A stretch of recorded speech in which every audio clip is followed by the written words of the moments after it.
Il a signifié passer au-dessus.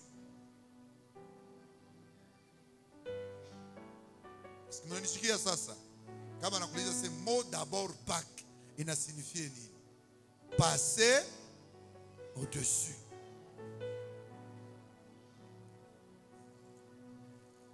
Deuxième signification, traverser. Kutoka huku kutraverser kwenda huku. Ndio maana ya Pâques. Unanishikia sasa? Ah? C'est clair? Amen. Hii miaka yote hii au yake signification ya mot Pâques ina signifie nini? Sasa anjika signification yake ina signifie passer au-dessus. Sasa tutaleta ma passage biblique il est stipulé, inaleta inani explication claire ya hivi mimi nasema. Tutashimama yulu.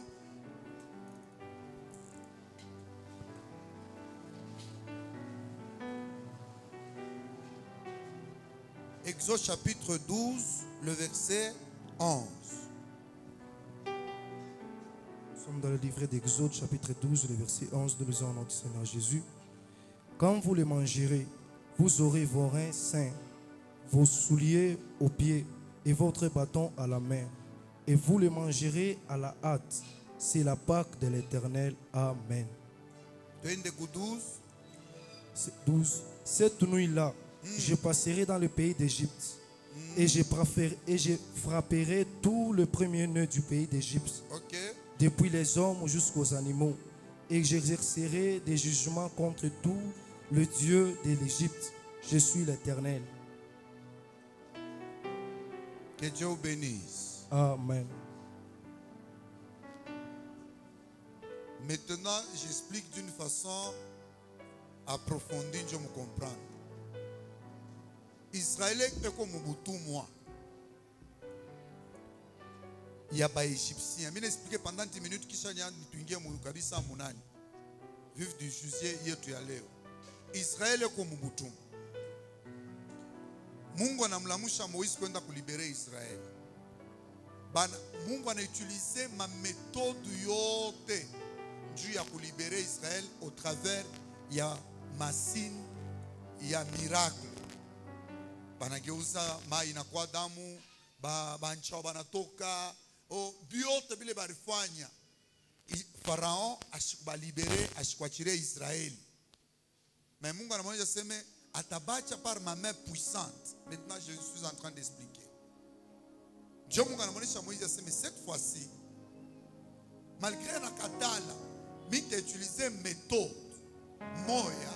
À partir de méthode ile itapousse Pharaon kuachiria na kumiacha ye moya. Dieu Mungu anaexpliquer hivi sasa. Kila famille atabeba nkondo wa une année. Na ule nkondo atakuwa sans défaut, ashikuwa kipofu, ashikuwa kilema. Mutambeba ule nkondo, munamuchunga. Barestime mashiku ya kumbeba ule nkondo, kumugarde, njia kumukontrole. Mashiku ashikuwa malari, jusqu'à ce que batamubeba, banamua. Fatana na majuru ile Mungu alisema kama ni 10e jour. Alors, bale banambeba le nkondo banamuchinja, damu inamwangika. Bible nasema ça sera entre les 2 soirs. A tout expliqué 2 soirs parce que temps iko kiloko. Entre les 2 soirs banabeba le nkondo banamuchinja. Jo Mungu anabonesha hivi. Mutabeba damu ya nkondo, munaiweka kuma lenton, bareka fashi mbili. Pa lenton na kuma poto fashi mbili. Haikuwa paka lenton bule. Ilikuwa mapoto ya nyumba yabo na palenton. Je veux le Bible nasema. Banabebe le damu banaweka palenton na pa mapoto. Bushiku Mungu anatuma malaika walufu wakwenda kuwa batoto ba kwanza kivuko kya kwanza. Njona monesa nani Moïse. wakati ile saa mitanza kupita juu ya kuwa pale malaika wa Mungu ataanza kupita, mie mitemifunika juu ule malaika asimiue. Et la seule façon ya bafunika ba Israeli, il fallait kabisa ile damu ikwe pa malento na pa mapoto. Une fois ile damu inakuwa pa mapoto na pa malento, kama malaika anakuya anaikuta ule wakuwa anapita, inamwampeshe. Mungu anapita, ule malaika anafanya nini? Anapita. Ile fait maintenant ile cérémonie yote ilifanyika. Balibonesha seme bushiku mutabeba mutakuria ule nkondo kama mnamuchinja. Kama mnamuchinja mushimuipika hapana. Mutabeba nyama roti yake munaichoma. Kama muku mufami muikure mufami. Kama mtu ashina na nkondo bataita kabisa bantu wengine bachangane baikuri na ule nyama ashilale. Ile nyama mutachoma ishilale ti na busubuhi. Mutaikuri aje? Mutakuwa mshakubamba baton mkono, kila mtu alikuwa na bakora mkono mtashakubamba. De deux, mutabeba mayani ya buchungu njo mutakuria nayo ile nani ile nyama. Trois, mutabeba mukate ya shipo 20 levure, mshake mo levure munaichoma munafua mukate ya shipo levure. Pale munaanza kuria, Mungu nakuria, Mungu nakuria, Mungu nakuria. Sasa malaika atakuya sasa bushiku bule. Pale anapita, anapita kwenda kuwa. Na sasa kama anafika katikati ya watoto wa Israeli, anakuta ile damu ya nkondo, anapita, anabachiria, bo banapona. Il ensemble ya ile maseremoni njo ile permettre malaika anapita ashibau hapana, bo banapona, njo ile banaita Pâques. Amen. C'est clair? Amen. Njo ile banaita nini? Pâques. Il est fait que aripita bo banakuwa protégé, njo banaita Pâques. Mais sasa Pâques yo yenyewe ni ensemble ya maseremoni yote ile barifanya ina permettre Mungu anapita. Njo pale tunasema sema vous allez manger la Pâque. Ce sera la Pâque. Ensemble ma cérémonie na vile Mungu alipita. C'est ce qu'on appelle la Pâque. C'est clair maintenant? Est-ce qu'on peut acclamer pour la gloire de Dieu? C'est ce que nous appelons la Pâque. Maintenant, il y a ce que nous appelons la cérémonie fête. Il y a Pâques juive, c'est-à-dire batanza kui célébrer, non pas kubeba paka damu tena banaika pa malenton, banaika pa malenton. Sasa fête ya Pâques kuba juif, bananza kukumbuka sasa vile baritokaka mubutumwa. Pale Mungu anafua ile yote. Mnanifuata vizuri? Shanaua batoto ya Egypt, anaua bote ba kwanza. Sasa Farao Jona bacha sasa anongopa, mutoke pale bana traverse na bo banatoka na yo banaita Pâques, kutoka mubutumwa. Aba banapona, aba banatoka wapi? Mubutumwa. Aba banakufwa, aba banatoka wapi? Mubutumwa. Banaita nini? Pâques. Alors il fallait y célébrer à chaque fois. À tout expliquer en profondeur comment baranza y célébrer, mais baranza y célébrer pas comme le barifanyaka munani, mais aba kwanza ku utiliser tena damu baweke pa malenton. Hapa inakuwa sasa ni fete, batabeba nkondo, bana muchinja, banabeba mikate sans levure, banaweka pale, bananza kuri ya nkondo. Pale bana kuri ya nkondo nje bako nakumbuka vile Mungu alibaokoaka mubutumwa. Sasa inakuwa ni feti ya kukumbuka vile Mungu alibaokoaka mubutumwa. Sasa ndio banaita fête de la Pâque. Fête de la Pâque sasa inakuwa nini? Kukumbuka kile Mungu alifanyaka, alikutoshaka mubutumwa ya nani? Ya Farao. Ndio banaita la fête de la Pâque. ni événement sasa tunaanza kukumbuka. Paka vile unakumbuka siku yangu anniversaire. Njoo hii siku nilifundani nilizalikwaka.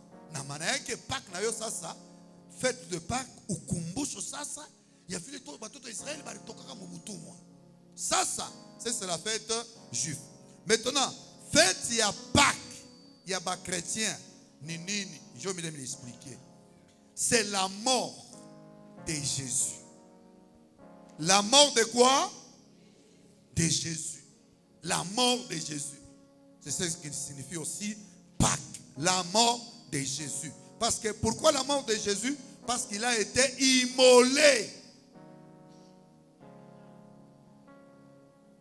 Et quand il a été immolé, Dieu nous a sauvés. Nous sommes sortis de la mort à la vie.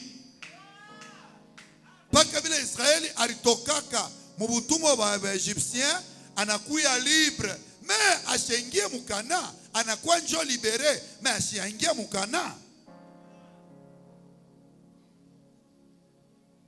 C'est pourquoi la Pâques, ça hivi tunafia kuifete hapa, iko natukumbusha kifo kia Yesu.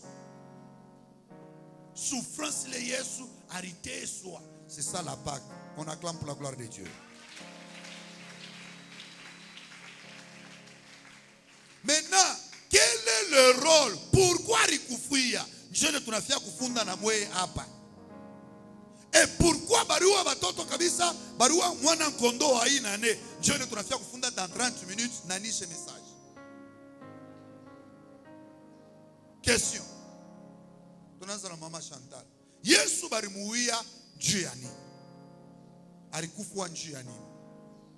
Tuanze. Baraka. Mama Chantal. Yesu alikufa njoo ya kutukombola pa kubaya bwetu. Kutukombola kubaya bule tukwashwa kufanya. Très bien. Mumpatie kamwanya pale. Yesu alikufa njoo ya nini? Yeye huyu hapa mfasi yako. Shoke mkono yule. Yesu alikufa njoo ya nini? Alikufia njoo ya mazambi yetu. Njoo kwa kutukombola. Alitukombola na nini? Mumpatie das mama Solange. Alitukombola.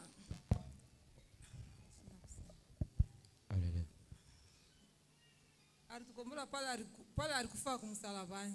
Anamwanga damu yake ndio sisi tupate uzima. OK, maana yake mnafia kuexpliquer, il a payé la rançon. La rançon c'est le prix à payer. Njoo kombola nani? Monifuata pa la rançon. Kama nasema la rançon, il a payé le prix. Shinjo vila? Twende kabisa mu Matthieu chapitre 20. Le verset 28. Kwaraka, j'ai peu de temps. Mufuate pa muzuri sana ile kabisa tu évoluer. Twende? On va se tenir debout. Matthieu chapitre 20.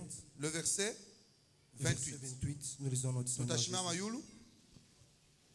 Tushakushimama. OK. Tu vas lire. C'est ainsi que le Fils de l'homme est venu. C'est ainsi que le Fils de l'homme est venu. Non pour être servi, mais pour être servi, mais pour servir et donner sa vie comme la rançon de plusieurs. Rudiap. C'est ainsi que le Fils de l'homme est venu. C'est ainsi que le Fils de l'homme est venu.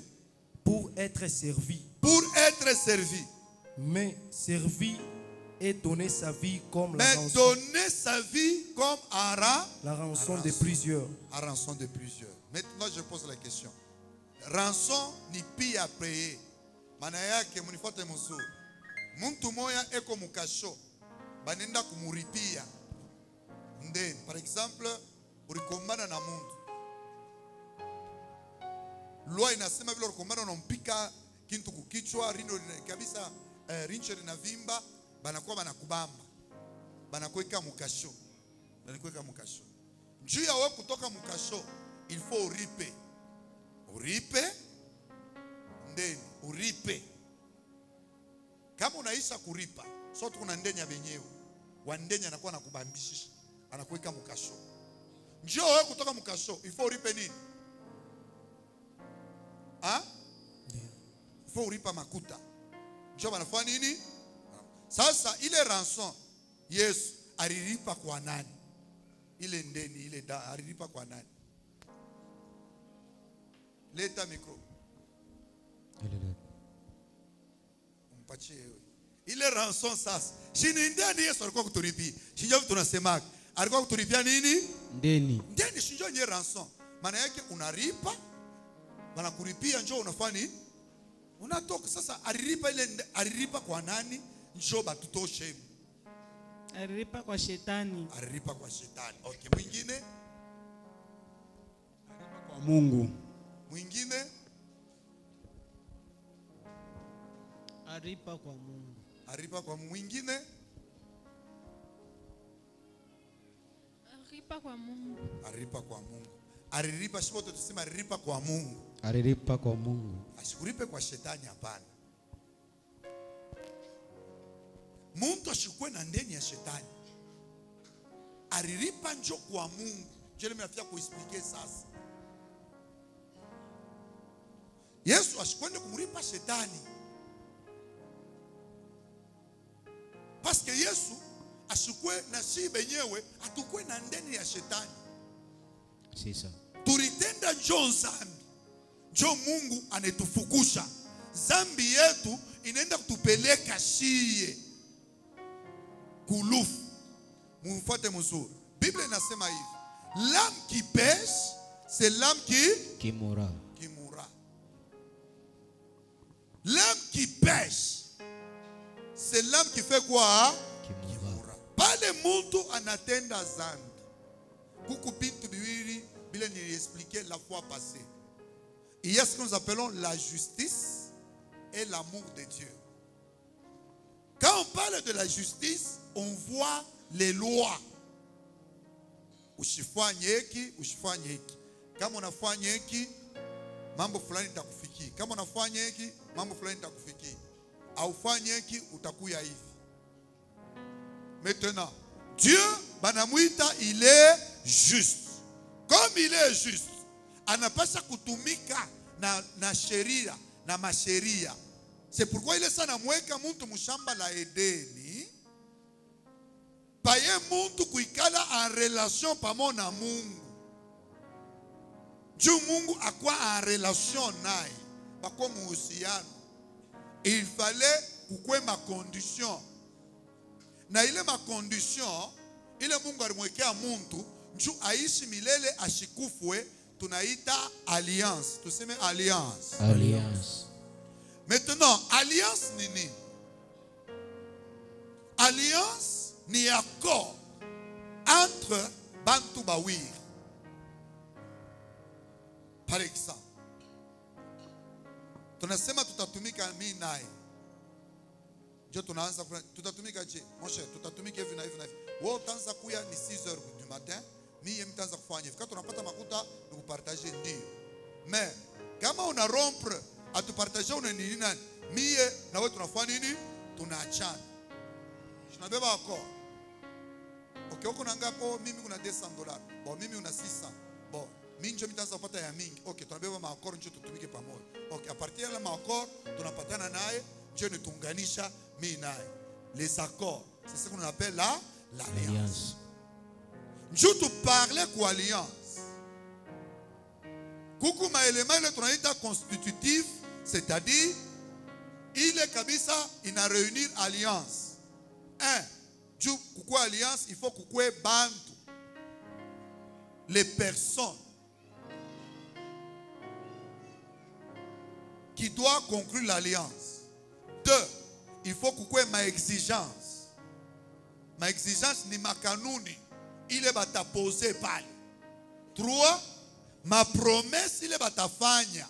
C'est pourquoi quand on parle de l'alliance, il faut kukue trois choses. Un, bantu bale bata fanya alliance. Deux, ma condition, il est bata patiana.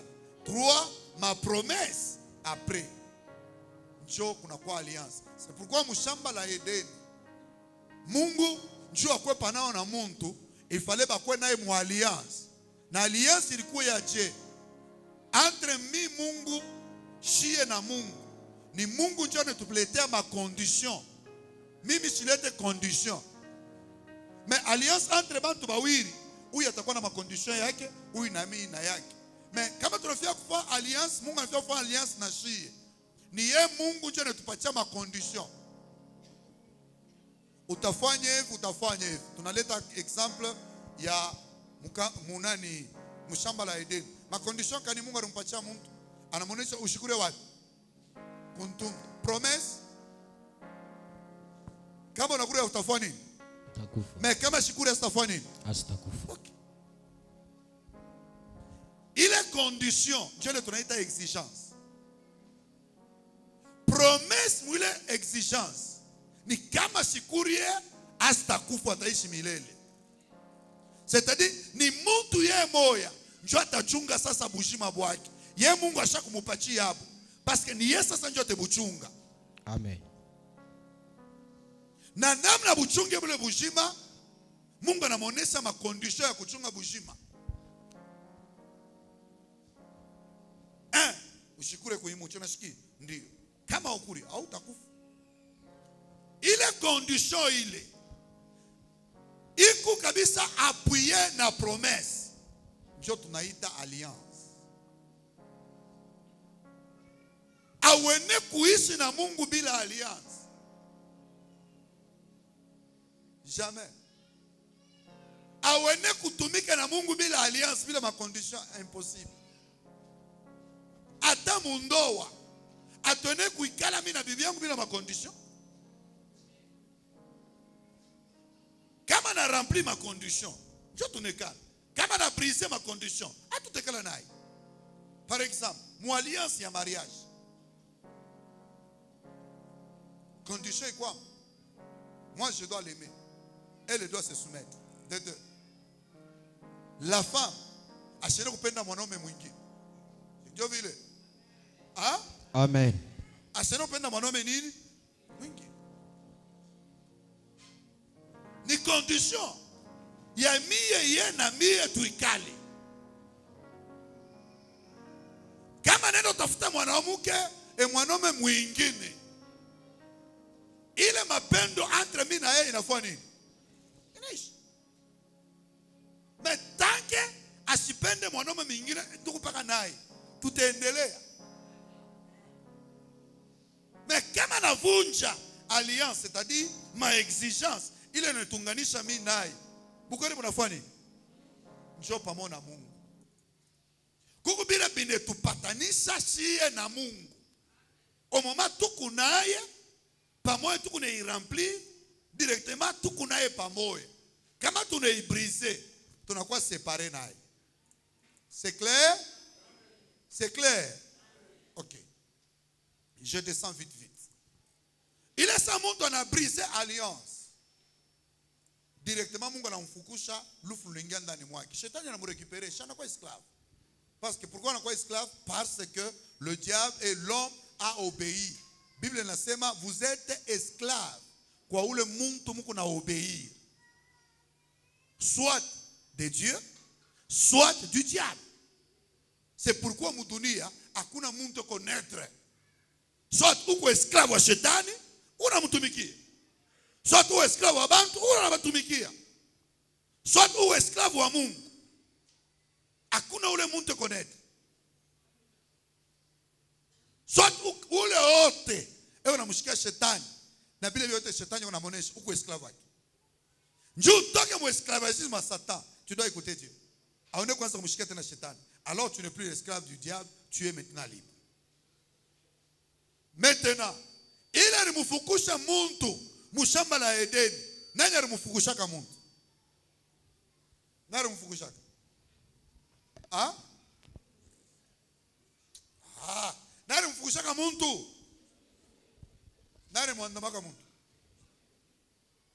Mungu ye moyo. Mungu ye moyo. Ni parti kani ya Mungu ilimwandamaka muntu? Ah? Mina c'est parti kani ya Mungu ilimwandamaka muntu? Pas leur désobéir. Pas leur désobéir. Oui, on a désobéir. Ça n'a désobéir. À sa partie kani ilimfukushaka. Ni atrubi kani ilimfukushaka Mungu e muntu munani. Ni parti kan? Ni attribu kan? Qui? Justice. Très bien. C'est la justice. On acclame pour la gloire de Dieu. Jésus. La partie qui a chassé, la partie de Dieu, qui a chassé l'homme, ce n'était pas l'amour. Parce que ma peine a été kufuku Japan. C'est la justice. Selon la loi, la justice de Dieu. Mais même tout on a fait mambo fulani. Mais père, je dois punir en tant que père, je dois me redresser. Mais entre-temps, je ne peux pas punir pour le tuer. Mais je suis en train de le punir. C'est clair, hein? Amen. Mais là, la justice de Dieu chasse l'homme. Maintenant, quand la justice de Dieu chasse l'homme, qu'est-ce que la justice de Dieu réclamait? Elle réclamait que l'homme doit être juste. Maintenant, pour être juste, l'homme doit faire la volonté de la justice de Dieu. Amen. Tu dois être obéissant. Allez, c'est ça, Dieu lui-même, dans sa propre justice. Allez, maintenant, en Dieu encore, il y a un autre attribut qu'on appelle amour. Malgré justice, non. Il doit payer le prix. Il doit payer le prix de ce qu'il a fait. Encore en Dieu, encore. Dieu bouluma mwangarie. Dieu parle na monesha mwanamuke. Anamonesha mwanamuke. Mwangalie buluma bule bule mfuate. Kile pale mtu anatenda zambi. Mungu buluma bwa Mungu kia kwanza onia kumjije ya mkondane. Haikuwa justice ilianzia hapo. Ni buluma. Dieu pale Mungu anamfuata mtu. Anamuita mtu. Oh. Où es-tu? Dieu anamwambia c'est j'ai entendu ta voix, je me suis cassé. Il n'y a pas de justice.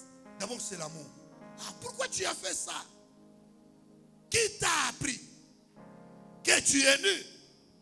L'autre parenthèse que j'ouvre, le problème de Dieu à ce qui concerne connaissance. Il y a arbre du connaissance du bien et du mal.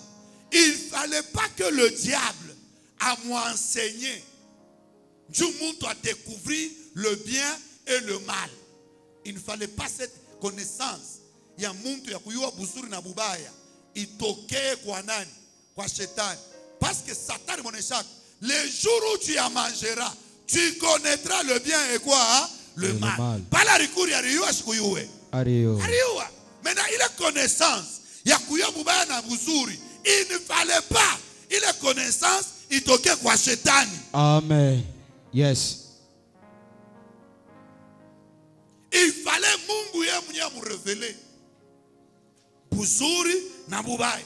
Mais il a connaissance ya kwa tokea kwa shetani. Pale na kwa tokea kwa shetani directement inamwangusha mtu. Ndio pale Mungu anamuonesha mtu ase. Qui t'a appris que tu es nu? Qui t'a appris? Qui t'a appris? Le problème ce n'était pas la nudité. Le problème c'est celui qui a appris. Parenthèse encore. Prophétie, yo tenez quoi prophétie? Mais source ya prophétie c'est un problème. C'est ça. C'est pourquoi Mungu anato interdit. Kwenda kwa mifumu, kwenda kune. Unasikia kwa malari. Unatafuta kuyase nani anakuloka. Unasikia kwenda kwa mfumu. Mfumu anasikia kuonesha avec exactitude. Ni mama yako nje kuna kuloka. Eni lokia njia nini? Eni nakuloka njia hivi na hivi. Okay. Nifanye je? Pale fois nje panakuwa compliqué. Mais mfumu anasikia kuonesha realite. Yabia kweli na unakuya kwetu na shikuba profeti. Papa, unyangalie kuna kuna niloka. Tena na mimi nakuonesha. Mama yako nje anakuloka. Eni loka njia nini? Parce que unakureklame mambo fulani. Kama na belle information kwa mfumu. Unakuwa beba na samwe ni yabia kweli. Mais pourquoi Mungu anakukataza uende kubeba information kwa mfumu?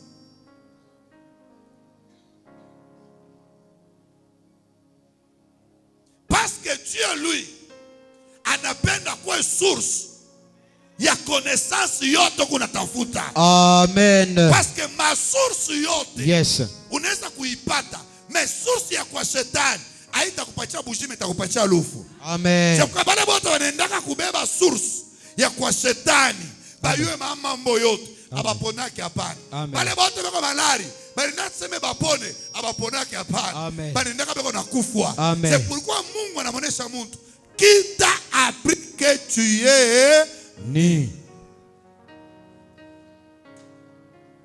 maintenant tunaenda kwa mwanamke, l'amour de Dieu se manifeste. Aenda kwa mwanamke. Nini? Oh, c'est le mwanaume, c'est la femme. La femme, oh, c'est le serpent. Jo mapendo ya Mungu ne manifeste. OK, ça va. Tafanya je aba bantu hapa. Problème ya mapendo ya Mungu, pale kuna mfuata mtu. Pourquoi tu as fait ça? Dieu attendait que l'homme puisse se repentir, demander pardon. Mais l'homme n'a pas reconnu Bouba Yabouake, il n'a même pas demandé pardon. Amen. L'amour de Dieu vous pousse à la repentance. Romains chapitre 2. L'amour de Dieu vous pousse à la repentance. Qu'est-ce que Dieu cherchait? Il cherchait que l'homme puisse se repentir, à reconnaître tout Bouba Yabouake. C'était ça le problème de Dieu. Pour toi, qui t'a appris? Oh, c'est la femme. Olie mwenye atai kose bwana ni bibi ya kweli ile mambo nyonyesha mindi kuria. Olie kabisa anaanza kumhukumu Mungu. C'est la femme que tu m'as donné. Wenje wankosa. Enda kwa mwanamke. We mwanamke. Nini? Ile mambo ni mimi ndio nilifanya. Ni nyoka lake ndio nilifanya na kiburi. Maintenant pale mapendo inaisha kufanya kazi yake. Njoo justice ya Mungu nasema unyache fashi. Yeye mwenyewe unampusha kurepentance asifanye nini? Ashitubu. We, ale, njoo sasa njoo kule sasa uwezo ya justice inaanza kunani? C'est empêchons maintenant l'homme de ne pas toucher à l'arbre de vie. C'est-à-dire ceci. Si l'homme asikuriake kabisa nani? Tunda. Dieu devait révéler à l'homme le bien et le mal. Puis l'homme devait avoir le droit d'aller toucher à l'arbre de vie. Jusque là, Mungu ashikwa shamruhusu kwenda kubamba kunini kwa arbre de vie. Amen. Dieu Mungu anasema empêchons-le de toucher à l'arbre de vie. Pourquoi n'a empêché? Pour que assise éternellement dans le péché. Puis pourquoi Dieu a chassé l'homme? Parce que le diable est entré directement dans l'homme.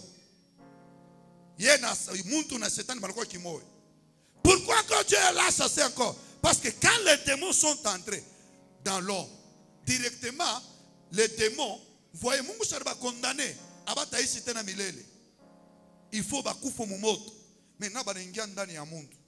Dans l'homme, il y avait l'image et la ressemblance de Dieu. Amen. Dans l'homme, il y avait la vie éternelle de Dieu. Amen. Maintenant, quand Dieu regarde, Satan il veut vivre éternellement. C'est ainsi que Dieu, vile Satan est kuingia, anamubamba, si ya dit,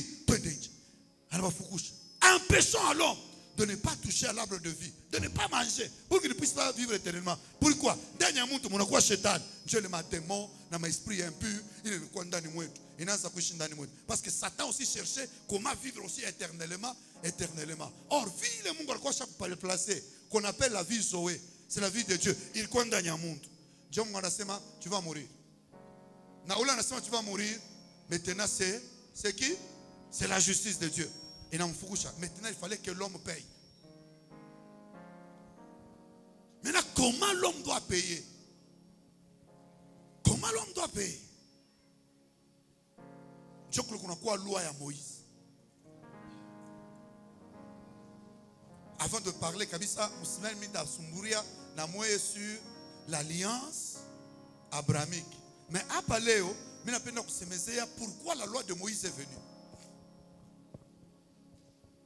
Galate. Galate chapitre 3.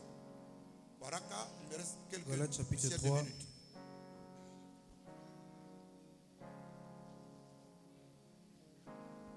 Excusez-moi, je vous donne vite. Galate chapitre 3. Le verset 10. Galate chapitre 3, le verset 10. Car tous ceux qui s'attachent aux œuvres de la loi sont sous la malédiction. Oui. Car il est écrit, maudit est quiconque n'observe pas tout ce qui est écrit dans les livres de la loi et ne le met pas en pratique. Et que nul ne soit justifié devant Dieu par la loi.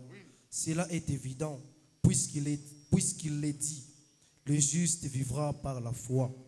Pende. Oh, or, la loi ne procède pas de la foi, Oui. mais elle dit, celui qui mettra ces choses en pratique vivra par elle. Celui qui veut mettra ces choses en pratique vivra pas Par elle. parce que mubambe pake. Maintenant, si mtu anapotesha bujima, mtu anaanza kutafuta bujima. Oh, Mungu mimi na besoin na bujima, njoo Mungu anasema una besoin na bujima. OK. Maintenant, je vous porte bujima, voilà les lois que je te donne. Ushibe. Ushilani. Ushiloki. Ushishigiriki. Ushizunikiani. Hata wana kupika, ushichambule. Hata unafanya ushirudishe. Hata unafanya usifanye. Malua bwingi paka. Mena ule wote atametra ile malua yote anaitumikia. Ile bujima muntu alipoteshaka mshamba la Eden alafanya nini? Anairekupere. Nisha kama nishiki. Amen. C'est clair, hein? Amen. Si muntu anapotesha bujima, shinjo vile. Amen. Maintenant il faut récupérer ile bujima. Amen. Njoo à vivre sasa arudie mu éternité. Condition ile banamupatia yoyi. Tu ne tueras pas. Tu ne voleras pas. Tu ne mentiras pas. Celui qui met cette loi en pratique vivra par elle. C'est-à-dire aura la vie maintenant. Je vais aller te ma loi, ma ordonnance. Birko à peu près 816. Dieu récupérer les vies urinales. C'est ça qu'on appelle le prix à payer. Maintenant, muntu anachambulani. Mais huku anausikiliana analanda. Mwingine basi usitamani bibi wa sipo ndani anapenda bibi yake hapa na hapa, anaona mwingine anatamani anaanguka. Unaweza unatumikia 10 and with the huku chini. Unashinda. Alors tout le monde wanapatia ma sheria, hakuna mtu hata moja anaiweza njia kurekupere vie yake. Bantu bote banakuwa condamné à mort. Parce que la loi est venue njia kutonesha hali yetu. Hakuna mtu kona nguvu ya kuriokoa. Njoo uriokoe kulufu, urudishe bujima bwako. Inafadhali uweke ile loi en pratique. Kama unaweka la loi en pratique, unaokoa bujima bwako. C'est clair? Hein? Juu ya kuokoa bujima bwako, il faut uweke ile loi en pratique. Kama uiweke en pratique, unakuwa maudit tena. J'ai problème à loi. Dieu le dit, maudit celui qui ne met pas cette loi en pratique. Unaiweka mu pratique, unaokoka. Auweke mu pratique, unachambulana, unakuria ma conséquences ya ile nani. C'est pourquoi la loi bananipatia. Akukua ta muntu moi alikuwa capable ya kumeka ile loi en pratique. Si bote tunashindwa na ba Abraham na banini. Allez, bote banashindwa, nous sommes condamnés à la mort. C'est pourquoi bantu bote balikuwa paka makaburi.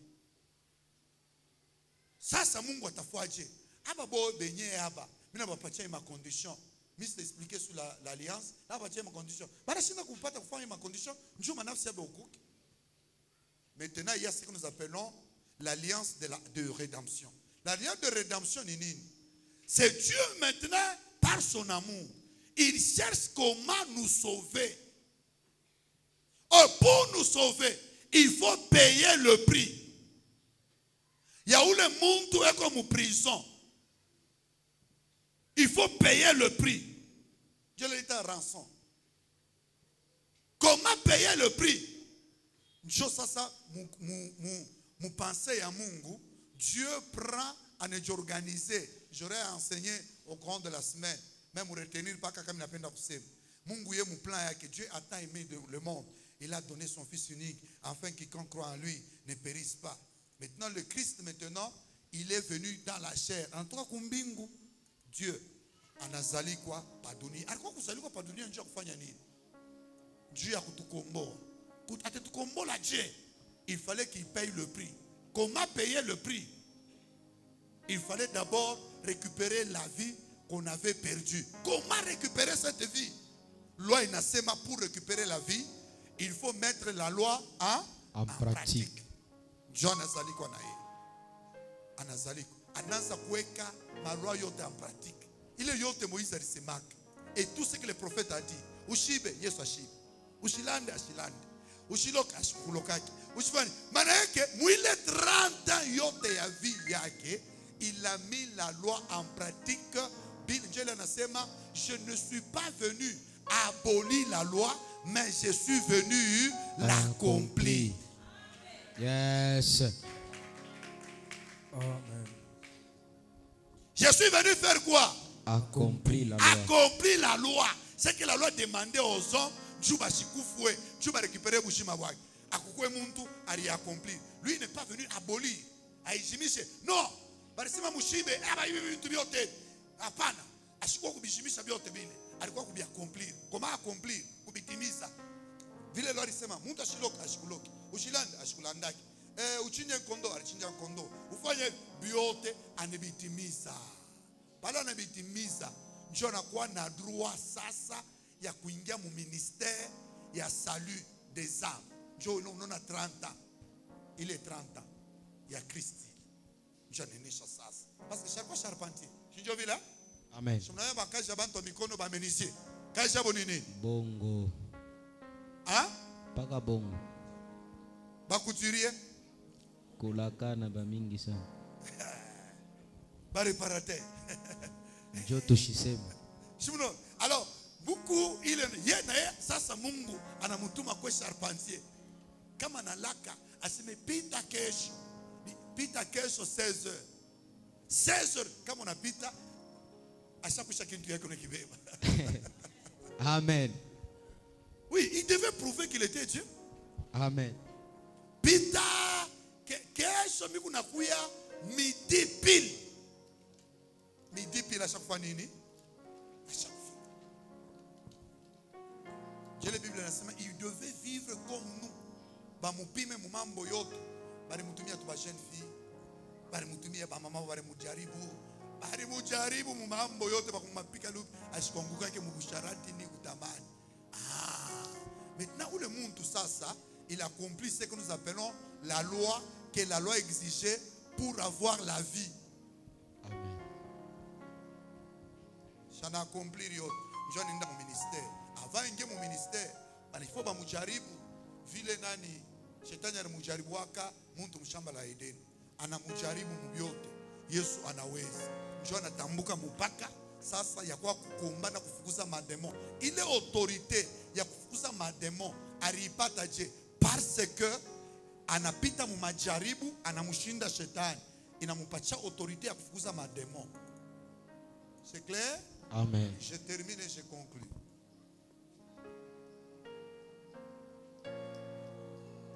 Maintenant, il dit à la croix, tout est accompli.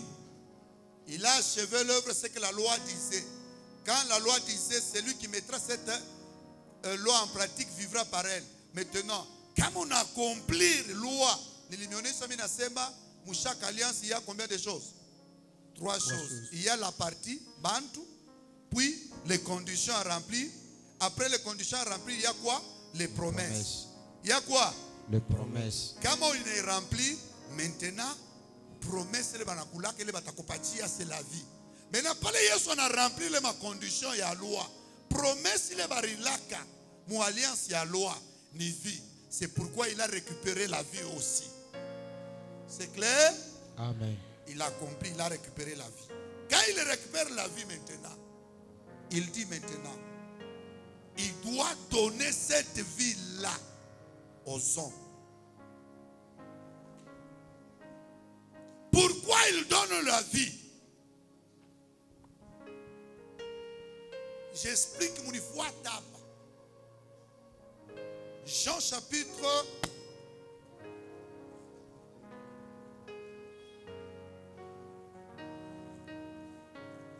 'quelques versets en tout cas.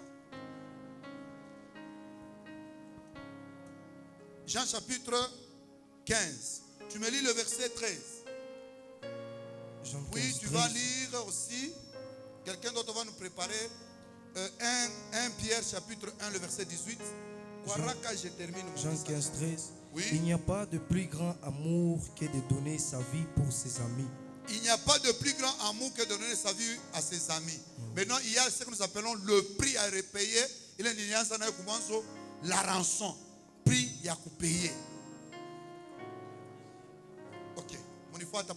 On acclame pour la gloire de Dieu. Jésus. Tu vas prendre maintenant 1 Pierre, chapitre 1, le verset 18. Guaraka.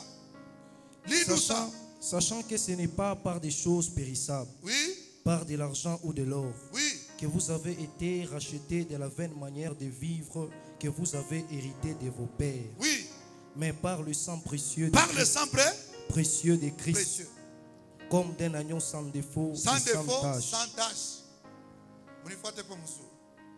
L'homme, quand il pêche, il doit mourir. Et comme moulé mon âne. Mon prison est à l'eau. Njua toke. Il faut la monnaie. Ya kumuripia. Njua anatoka. Oh, la monnaie spirituelle, c'est le sang. La monnaie spirituelle, c'est quoi? Le sang. Comment maintenant il fallait Yesu engie mule engie justice inaanza kulomba nini? Ule muntu atakomplir loi njo na mérité kuishi. Maintenant njo Kristo anakuya muntu kwa mu prison anasema mimi nafia kumuripia. Nafia kumuripia, ok, il faut uripe. Oui, je dois payer. Je suis un homme juste. Njo sasa Yesu kile balimuya kumsalaba. Pale banamua kumsalaba, ile damu inamwangika. Njo ile. Njo ilikuwa 100 franga ya kwenda kuingia nayo mu makaburi, anaripa. Anamripa justice. Njo sasa muntu anatoka. C'est clair? Hein? C'est clair? Amen. Amen. Le sang, c'est le prix, c'est la monnaie que la justice de Dieu demandait. La vie de Dieu, la vie. Il fallait y accouper par place et tout. Il paye. Pas les dames inamwangik. Lui, il paye. Maintenant, il dit, bon, j'ai payé pour lui. Maintenant, il mérite la vie. Maintenant, Dieu a coupé les vies. Il faut moyen d'imani. C'est ce que je vais expliquer au cours de la semaine. Parce que quand même, maintenant, le prix à payer, c'était le sang qu'il a donné. C'est pourquoi tout celui qui veut vivre sur la terre doit savoir payer un prix. On ne peut pas gagner le monde sans payer quoi? Le prix.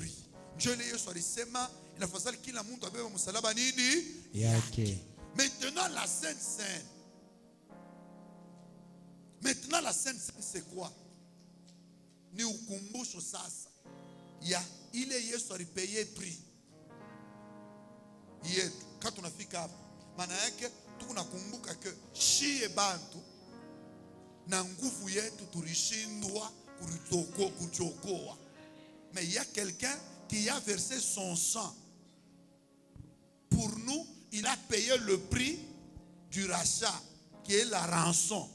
Aneturipia, John etukomboa. Aina seme nilifanyaka mambo fulani njo Mungu anenyokoa. Nilifanyaka Dieu la Bible nasema aina kwa matendo yetu tuliokolewa, maintenant tuliokolewa aje. Ule muntu otatechika.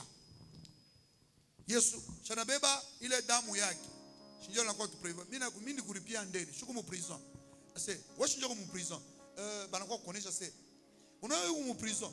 Unjani mu prison. Oh, mimi sina kuripa ndeni. Hivi na hivi. Njoo unasema hapana, mimi nakuwa kuripia ndeni. Ndio. Pale unachika directement. Oko vinafanya nini? Inakubamba. C'est ainsi que pour nous attacher à Christ, nous avons besoin de croire que Jésus a payé notre prix. Maintenant la Sainte Seine ni ukumbusho ya vile Yesu aturipia ndeni ile tulishindaka kuripa. Anakufa pa place yetu. Sasa damu yake c'est la vie qu'il avait donnée. Mwili ya hii tutakuria hapa sasa qui est le pain. Ça signifie aussi si muntu atenda malari, eko na malari, eko na problème mu mwili. Maintenant par ces maîtrisures, nous avons été guéris. Maintenant kama unakuria mwili, tu crois que au travers de maîtrisures de Jésus, uripata nini? Matunzo. Kama unakunwa damu yake, mupaka ya bajuif abakunwa ke damu. Mupak ya ba juif bariekaka kuma lenton. Mupak ya ba chrétien damu kuna jouer d'horloge. Inetusafisha na kuikuno. Kama unaikuna unaamini ke Yesu alikutakasa. Yesu alikutakasa. Au fur et à mesure unakula mwili yake, unaamini que au travers de son corps il a pu me pécher. Au travers de son corps il m'a guéri. Au travers de son corps il m'a délivré. C'est lui l'agneau de Dieu, immolé pour nous. Alors kama unaamini vile, salut na vie à Christ inakuya ndani mwako. Maintenant continuité ya wewe kuenda kufanya juu kwe attaché ku ile vie Yesu alikulipia alikupatia wewe, unaichika anakupatia, unaichika anakupatia. Juu continuité yayo kuye que tu dois te donner comme un sacrificateur. Tu dois beaucoup prier. Tu dois écouter la parole de Dieu. Tu ne peux pas, tu viens en retard à l'église. Tu ne mérites pas. Kuma bénédiction ingine imame bantu, tu viens en retard. Na Kenya, tu sais, on a vu mambo ya Mungu na zoezi. Mambo ya Mungu, ce sont des prix à payer. Des paresseux ne méritent pas la gloire. Un paresseux ne mérite pas la gloire. Un négligent, impossible. Payer le prix. Vous les nagnez, on a le focus. Tu ne sais pas payer le prix. Nous sommes un royaume de sacrificateurs.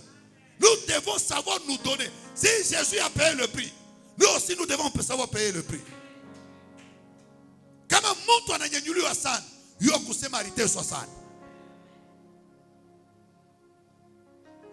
À chaque grandeur, à chaque élévation, il y a une souffrance. Tu ne veux pas souffrir à cause de notre Seigneur Jésus. Je conclue et je dis, nous devons nous donner sérieusement, nous devons nous sacrifier sérieusement pour la loi du Seigneur. C'est à Kanisa, tu te sacrifies. C'est pourquoi nous devons jeûner, nous devons prier, nous devons évangéliser, nous devons faire des choses. Il est ma sacrifice yote. Utanza kufanya, itakupeleka, utakuwa na grandeur, utakuwa na puissance, utakuwa na force ya kuendelea. Souffrance yote ya Yesu na mateso yake ilizala gloire. Amen. Souffrance yote, ma jeune de prière, kujitoa, kutumikia Mungu, mukazi ya Mungu, ponctualité, unakata bushingishi, unakuwa kanisa, bile biote bile, ce sont des souffrances qui doivent engendrer ce que nous appelons la gloire, la puissance. A upende puissance, a unapenda gloire, tu dois te sacrifier, tu dois jeûner. Hakuna ma raison. Celui qui a des raisons n'a pas besoin de la gloire. Amen. Mais celui qui se sacrifie, Amen, il a la gloire. Amen. C'est pourquoi la Bible nasema, il a reçu le nom qui est au-dessus de tous les noms. Pourquoi il s'est sacrifié? Amen. Il a accepté la souffrance. Amen.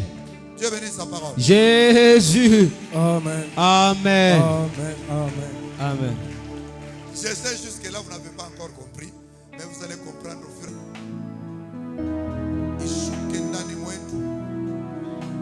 Et tout jazz na capacité ya yulu. Wakati tutakuria, pate matunzo. Wakati tutakuria, tu renouveler alliance.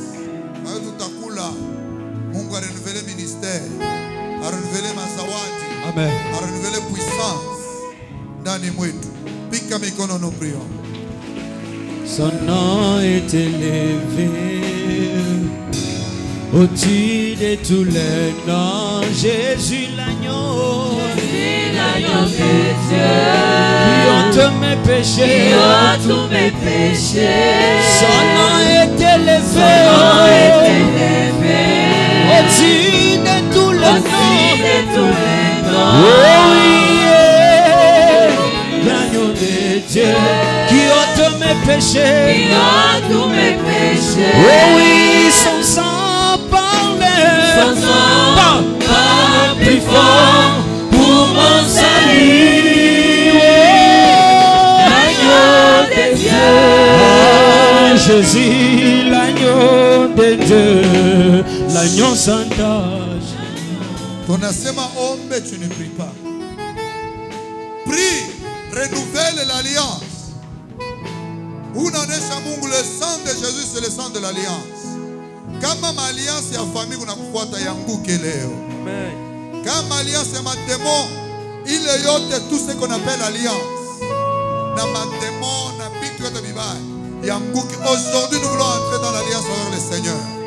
Cette alliance de gloire, l'alliance de puissance, l'alliance de force, l'alliance de gloire, l'alliance d'honneur. Pika mikono tu pries. Alléluia. Alléluia. Toye kotombola. Yesu. Toye kotombola. Yesu. Yesu. Yahweh. Toye kotombola. Yesu. Papa mane. Obali alibala. Yesu. Oh, liziba na bomo. Yesu. Liziba mai. Yahweh. Oh, Yesu. Ngazali na bomo. Yesu. Yesu azali. Yesu.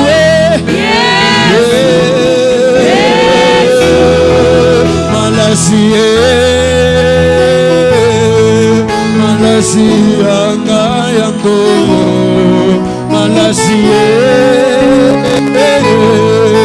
Malasia nga yeba malasia. Malasia ngayango. Malasia ngayango. Nasopili bosoma yo. Yeba motema na ngaye. Motema na ngaye.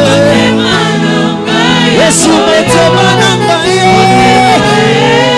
Na bonjeli alibosona yo. Loyebo, loyebo. Yesu loyebo. Yesu loyebo na ngaye. Yesu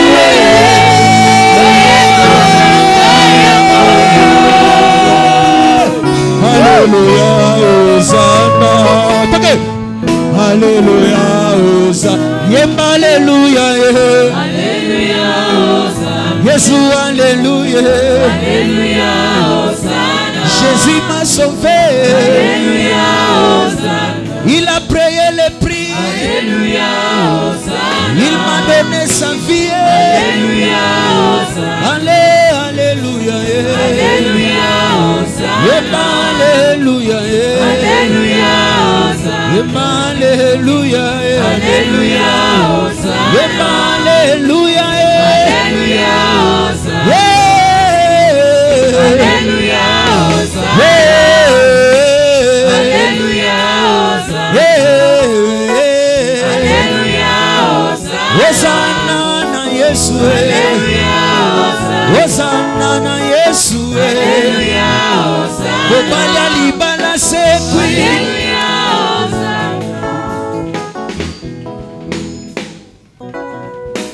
Concentrez-nous. Bible inasema veille kabisa ya harufu yake, Jésus prend le pain et il le rompit. Il dit, ceci est mon corps. Prenez ceci en mémoire de moi. Et il nous engage dans une nouvelle alliance. Et il dit, le vin, c'est son sang. Quand nous prenons dans la nouvelle alliance, le vin, il a symbolisé le sang de Jésus. Au fur et à mesure que nous sommes en train de prendre, nous renouvelons notre alliance. C'est-à-dire, nous croyons qu'il est mort pour nous. Nous croyons que c'est son sang qui nous sanctifie. Nous croyons que c'est lui qui nous guérit. Nous croyons que quand nous prenons le sang de Jésus, ma alliance yote, il y a famille na maloi kuna muda. Yes, amen. Nous croyons que Amen. quand nous renouvelons, nous prenons ça, l'onction va augmenter, les maladies doivent tomber, la gloire doit se manifester.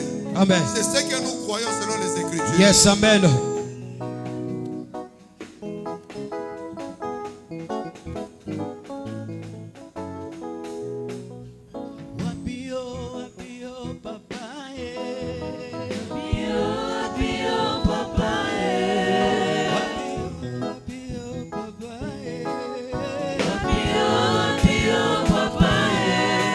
Wapinga na koluka na mambolongo na semeke motema etondi na posa awa nazoluka belela wapi